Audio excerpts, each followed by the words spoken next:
Hello guys, once again you are welcome to our YouTube channel.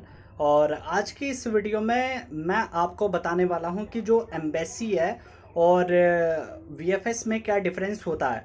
तो कई लोगों ने कमेंट किया था मतलब वीडियो में कि sir mean make a video and tell about what is the difference between embassy and the VFS, what does they do, मतलब उनका काम क्या रहता है, ये सब चीज़ें। और तो इसीलिए ये जो वीडियो है मैं उन लोगों के लिए क्रिएट कर रहा हूँ। तो I hope this video will be really helpful. And जो यूट्यूब चैनल पे, मतलब इस चैनल पे नहीं है, तो वो उनको मैं ये भी बता दूं कि here I mean make the video upon the job profiles that is release in the VFS and the embassy और हाई कमीशन। ठीक है, तो चलिए शुरू करते हैं। तो मैं बताता हूँ, सबसे पहले मैं बात करता हूँ एम्बेसी के बारे में। ठीक है, तो एम्बेसी क्या होती है। एम्बेसी, जैसे कि एम्बेसी को जो हिंदी में हम टर्म बोलते हैं वो दूतावास कहते हैं। अगर आप मतलब जैसे कॉमर्स से हैं या फिर आर्ट्स में भी अगर आपने इकोनॉमिक्स पढ़ी है तो आपको इस टर्म के बारे में आपने सुना होगा। ठीक है, जब से सुना था आपने उस समय अगर आपको समझ नहीं आया तो आज समझ आ जाएगा। देखिए, हाई कमीशन क्या, जैसे कि हम जानते हैं, जैसे इंडिया है, इंडिया के अलावा भी कई सारी कंट्रीज़ हैं। ठीक है, पूरे वर्ल्ड में, तो पूरे वर्ल्ड में सारी कंट्रीज होती हैं। अब जब होता है कि मान लीजिए आपको बाहर जाना है, जैसे इंडिया है, इंडिया के लोगों को बाहर जाना है अमेरिका में, तो अमेरिका में क्या होगा कि मान ले आप अमेरिका में गए। ठीक है, यहाँ से आपका वीज़ा लगा यूएसए का, यूएसए में आप वहाँ पर चले गए। तो वहाँ पर क्या होगा कि अमेरिका में जाने के बाद आपको वहाँ जो अपने डॉक्यूमेंट होते हैं, ठीक है, डॉक्यूमेंट होते हैं आपके, वो सेंड किए जाते हैं वेरीफाई करने के लिए। और उसके बाद में मान लीजिए आप यूएसए में रह रहे हैं, आपको कभी भी कोई प्रॉब्लम हो गई, मान लीजिए कि आपका पासपोर्ट खो गया या आपको मतलब वहाँ पर कोई अचानक से कोई क्राइसिस आ गए, जैसे कि आप देख सकते हैं यूक्रेन की जो क्राइसिस हुई है। तो ऐसे में क्या करते हैं, वहाँ के जो दूतावास होते हैं, जो एम्बेसी होते हैं, तो लोग वहाँ पर जाके, वहाँ उनकी गवर्नमेंट की एम्बेसी होती है, यानी मतलब एम्बेसी को अगर आप सिंपल टर्म में समझे, एक कंपनी है जो कि इंडियन कंपनी वहाँ पर है। और ये इंडियन कंपनी उन लोगों का ध्यान रखती है जो कि इंडियंस हैं। ठीक है, जो कि इंडियंस वहाँ पर गए हैं, पढ़ने के लिए गए हैं, टूरिज्म के लिए गए हैं, बिजनेस के लिए गए हैं, या फिर किसी और पर्पस के लिए वहाँ पर गए। अगर उन्हें कोई भी डिफिकल्टी होती है वो डायरेक्ट एम्बेसी में जाते हैं और एम्बेसी वालों को बताते हैं कि मुझे ये प्रॉब्लम है। तो एम्बेसी उनके लिए यहाँ की गवर्नमेंट से, मतलब जो अपनी गवर्नमेंट है जो यहाँ पर है इंडिया में, उनसे कांटेक्ट करती है कि हमारे जो लोग हैं इस कंट्री में यहाँ पर फंसे हुए हैं, इन्हें ये प्रॉब्लम है, तो इनके लिए कोई ना कोई, फिर आप गवर्नमेंट से बात करें और उनको वहाँ पर कुछ ना किसी प्रकार की कॉम्पेंसेशन या सहूलियत दिलवाएं। ठीक है, एक पर्पस तो ये हो गया, ये डिप्लोमेटिक पर्पस है।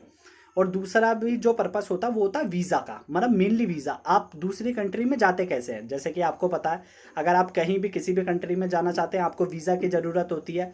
तो आपके माइंड में ये जरूर आया होगा कि आखिर ये वीज़ा देता कौन है, मतलब जो वीज़ा होता है, वीज़ा ग्रांट होता कैसे है। ये तो होता नहीं है कि आपने अप्लाई यहाँ किया तो आपकी एप्लीकेशन जा रही है अमेरिका में प्रोसेस होने, ऐसा नहीं होता। आपकी एप्लीकेशन यहीं पर प्रोसेस होती है और उस पर जो वीज़ा की स्टैंप लगती है वो भी यहीं पर लगती है, हमारी ही कंट्री में। तो हमारी कंट्री में आखिर किसको ये पावर दी हुई है, तो हमारी कंट्री में पावर दी हुई है एम्बेसी को।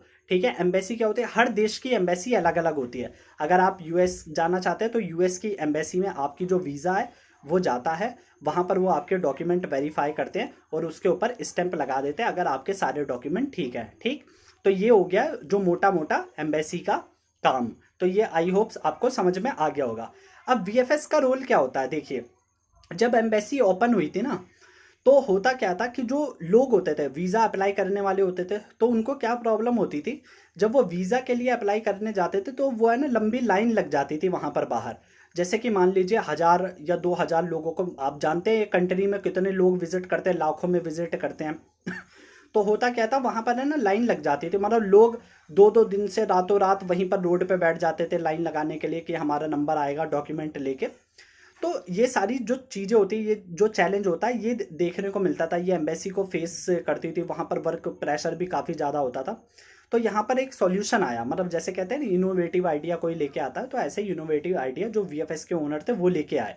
अब उन्होंने क्या बोला, उन्होंने सोचा कि क्यों ना मैं एम्बेसी से बात करूं और मैं एम्बेसी से बात करके उनसे कहूँगा कि देखो एम्बेसी जो है ना, आप ये जो आपकी जो ये भीड़ भीड़ जो ये सिस्टम होता है, इससे आपको मतलब इजाज़त मिल जाएगी, इससे आपको छुटकारा मिल जाएगा। मैं क्या करूँगा, मैं अपनी एक ऑर्गेनाइजेशन चालू कर लेता हूँ, आप मुझे परमिशन दीजिए, ठीक है? आप मुझे अपने साथ में क्लाइंट बना लीजिए, ठीक है? मतलब जो एम्बेसी हो गई वो आप मतलब आप हमारे क्लाइंट बन जाइए, मैं अपनी सर्विस आपको प्रोवाइड करूँगा।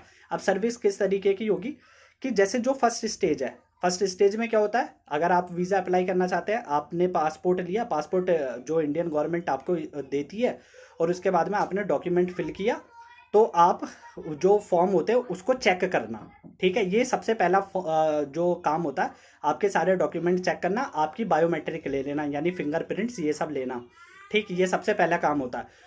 तो वीएफएस ने बोला कि ये काम हम आपके लिए कर देंगे, यानी जो वीएफएस है वो किसके लिए काम कर रही है, एम्बेसी के लिए, ठीक है? वीएफएस का क्लाइंट कौन है, एम्बेसी होती है। तो वीएफएस एम्बेसी के बिहाफ पे काम करती है। तो जितने भी जो लोग अप्लाई करना चाहते हैं, ठीक, उस कंट्री के वीज़ा के लिए, तो वो डायरेक्टली वीएफएस में आते हैं। वीएफएस में वो अपना फॉर्म दिखाते हैं, फॉर्म में जो भी इंफॉर्मेशन वो चेक करते हैं, वहाँ पर वेरीफाई कर लेंगे, आपके फिंगरप्रिंट लेंगे और रजिस्टर्ड कर देंगे। आपको अब एम्बेसी डायरेक्ट नहीं जाना है, ठीक है? आपका एम्बेसी का रोल ख़त्म हो गया। तो ये प्रोसेस करेंगे और सेम डे ही आपकी जो इन्फॉर्मेशन होती है वो एम्बेसी को ये लोग भेज देंगे। जैसे कि मान लीजिए पूरे दिन में 500 एप्लीकेशन की एक कंट्री ने, अगले ही दिन सुबह ये एम्बेसी में ले जाएंगे, सारे डॉक्यूमेंट आपके वहाँ पर सबमिट कर देंगे, वहाँ पर ले जाके सबकी स्कैनिंग होती है, गिन के जाते हैं, गिन के वहाँ से फिर एम्बेसी अपना डिसीज़न लेती है, वहाँ पर डॉक्यूमेंट को एक बार और देख लेती है, और वहाँ से जो भी उनका जो डिसीज़न होता है, अगर वीज़ा ग्रांट करना होता है तो वो भी एक एनवेलप में, लिफाफे में वो डिसीज़न लिख के आ जाता है, और आपको एक मैसेज डिलीवर हो जाता है कि आपकी जो पासपोर्ट है वो वीएफएस में पहुंच गया, आप कलेक्ट कर सकते हैं, आप पासपोर्ट अपना ओपन करें, वीज़ा लगाओ। तो अगर नहीं लगता है तो वहाँ पर रीज़न दे देते हैं।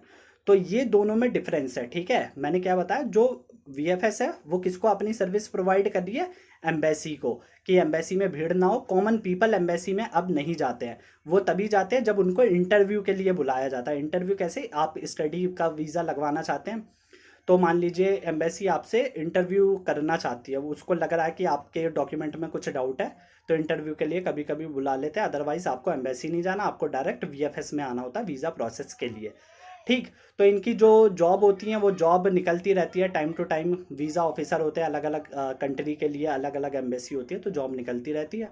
तो कुछ जो मतलब जॉबें होती हैं वो मैं यहाँ पर अपडेट देता रहता हूँ। तो जो अभी जैसे कि ऑस्ट्रेलियन हाई कमीशन में वीज़ा ऑफिसर बी की पोस्ट निकली थी, तो मैंने वीडियो अपलोड की थी, और काफ़ी मतलब जैसे कि 6-7 लोगों को तो मैं जानता हूँ कि जो वहाँ पर इंटरव्यू देने गए थे, जो कि शॉर्ट लिस्ट हो गए थे, और ये आप ही के बीच में से लोग हैं, ठीक है, जिन्होंने इस वीडियो को देखा पहली बार, वहाँ यहाँ से इन्फॉर्मेशन मिली उन्हें, और वो वहाँ पर अपीयर भी हुए। तो ऐसी अपॉर्चुनिटी मिली। मान लीजिए अगर उनका सेकंड स्टेज में नहीं भी क्लियर हुआ, लेकिन आप अगर उन्हें कंपेयर करें कि पहले तो उन्हें इस जॉब के बारे में पता ही नहीं था, अब एटलीस्ट पता तो है, एक स्टेज भी क्लियर हो गई, अगर सेकंड टाइम निकलेगी तो उन्हें एक्सपीरियंस हो गया कि ठीक है सेकंड राउंड में बेटर करेंगे और जॉब पा लेंगे। तो ये बेनिफिट मतलब आपको इस वीडियो से मतलब मिल जाता है। तो ये जो वीडियो है इसमें आई होप कि क्लियर हो गया होगा आपको। अगर कोई भी क्वेरी है तो आप कमेंट बॉक्स में कर सकते हैं। और एक और चीज़ है कि जैसे वीएफएस की जॉब प्रोफाइल के लिए काफ़ी मुझे कमेंट आ रहे थे कि वो जॉब वैकेंसी कब रिलीज़ होगी।